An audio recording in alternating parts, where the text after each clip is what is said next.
The Pixel 9a might just be the best $500 phone you can buy right now. No, it's not the most exciting phone in the world, but it does nail what truly matters. It's simple, it's clean, and it's incredibly capable. After using it for a while now, I'm honestly impressed by how much it delivers without trying to be something that it's not.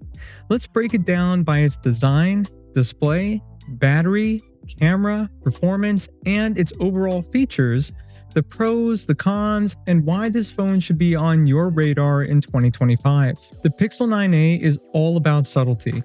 Gone are the days of the flashy camera bar for the A series this year. The visor is completely gone. Instead, it's replaced by a flush camera bump that gives it a flat, unassuming look.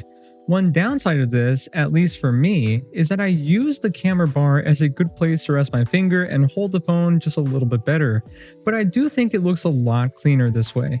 It won't turn heads, but it feels so good in the hand. Weighing in at 186 grams, it's very lightweight, nicely balanced, and the matte back. Yes, it's plastic, but it is so smooth feeling. You'd be surprised how many people mistake it for glass. If water resistance is your thing, Google has you covered with IP68 water and dust resistance, which is a huge win at this price point. With all that said, the design isn't quite perfect. The plastic back picks up a lot of smudges, especially the black version, from other reviews that I've seen. I have the white version and it doesn't look too bad, but I do notice it every now and then. And while the flush camera bump looks sleek, it loses some of the Pixel identity. Also, Google still places the power button above the volume rocker, which still drives me crazy when I'm switching between other Android devices that always keep their power button below the volume rockers. But that's not that big of a deal. Overall, it's a great design, but what really surprised me for this price range was the incredible display.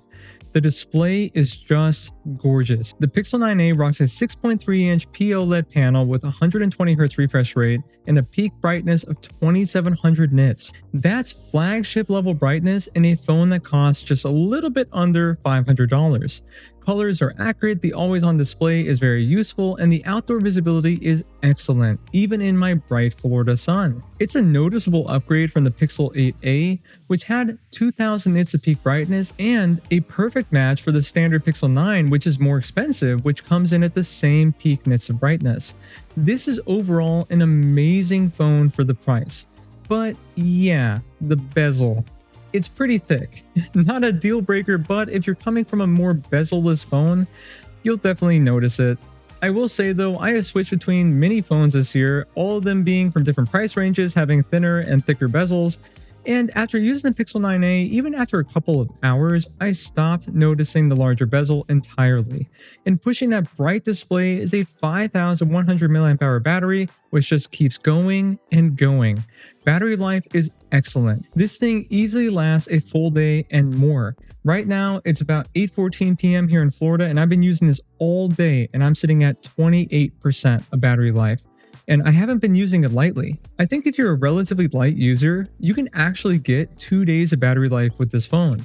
Gaming, taking phone calls, sending messages, watching YouTube videos like my videos of course, snapping pictures, GPS, this phone's battery just keeps going, it just doesn't stop. This terrific battery life comes with a couple of downsides, however. First, I haven't seen a lot of people mentioning this, but I noticed that my standby battery time, as in when I'm not using the phone, it drains noticeably quicker than my Pixel 9 Pro XL or the regular Pixel 9.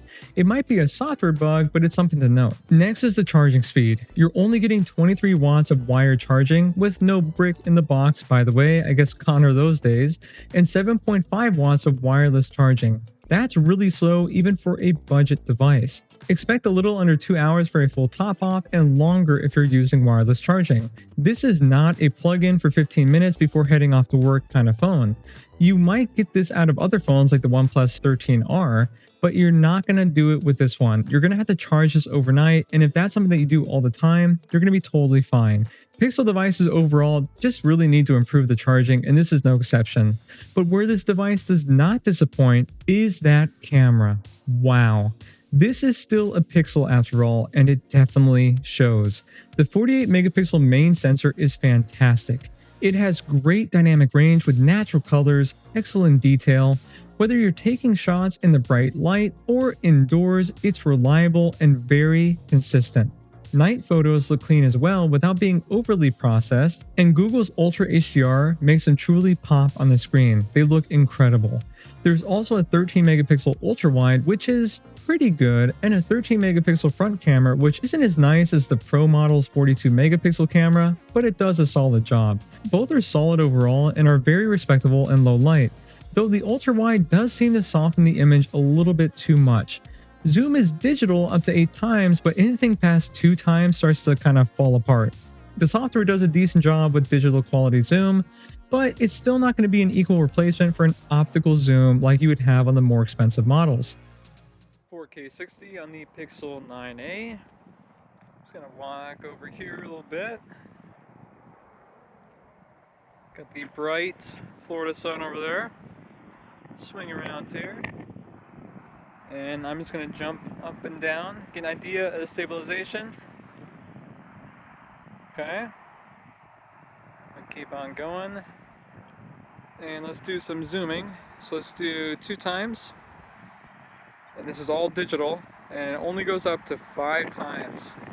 Doesn't look too great, to be honest, and normally pixels are much better, but they also have optical lenses. So this only has a digital zoom, which is going to be a huge drawback, but not too bad when just looking at things fairly close.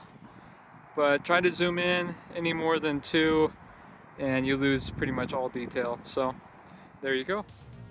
Overall, it's a great camera setup that does not disappoint, especially for this price. And for that $500, you're also getting the same exact chipset as the Pro models, which means this thing is packed with incredible performance. The Pixel 9a just flies. It is incredibly fluid and will not disappoint you. Apps open quickly, multitasking is smooth, and animations are fluid. It handles everything from scrolling through Reddit, light gaming, or even some heavier titles like emulators or Xbox Game Pass. For thermals, I didn't notice anything significant during normal use, but during heavier gaming, it will get warm and performance might dip, but unless you're a mobile gaming enthusiast, this thing holds up incredibly well. If gaming is still your priority, just stick with Snapdragon devices. I noticed these same kind of issues on my Pixel 9 and my Pixel 9 Pro XL.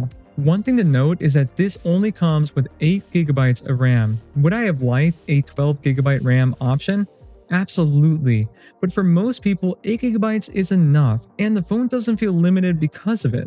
I can't tell a significant difference between this device and my Pixel 9 and Pro XL, for the most part, I mean, because you do lose out on a few Google Gemini features that Google doesn't think 8GB of RAM is enough to run properly.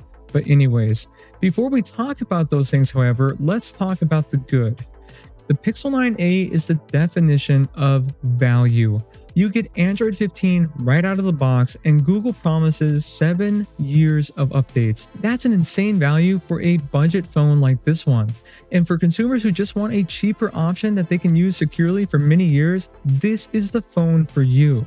You also get great face unlock that you can actually use for secured apps, unlike other Android phones, and an under-display optical fingerprint sensor, which isn't as good as an ultrasonic fingerprint sensor, but it's still pretty good. Stereo speakers, circle to search, call screen, and most Pixel exclusive AI features. But because of the 8GB of RAM, like I mentioned before, you are going to miss out on a few features, but to be completely honest, I can't say I'm going to really miss any of these features. First of all, Gemini on the 9a is a smaller version than what you would get on the 9 and 9 Pro, and it's called Gemini Nano XXS, and it doesn't run in the background. And to be completely honest, that doesn't sound like the worst thing in the world to me. It will technically run slower than the other models with more RAM, but it still runs pretty well and I can't tell a difference. Also, you'll miss out on pixel screenshots, which allow you to capture and generate AI-powered summaries of screenshots, making them easier to search and to organize later. And also, you won't get the call notes feature that transcribes and summarizes your phone calls. But other than that, you don't miss out on much. You're getting the same clean Pixel software of the more expensive models, and the 9a is just as fast and fluid in real-world use. So here's the final verdict, and let's actually sum up the good and the bad of the Pixel 9a because it's not perfect. For the good, you're getting an excellent display, a reliable camera, great battery life, potentially 2 days, top tier software support, and a clean and thoughtful design. And of course, all of this is coming in at about or under $500. With that said, you are getting slower charging, a plastic build with large bezels, which might feel cheap to you, and you're missing out on some AI features like I mentioned before. If those things don't matter to you, then don't worry about it. This is going to be an incredible phone for many years to come. Please hit that like button down below if you like what I do, and subscribe for more so you can see more videos just like this one, and I will see all of you next time.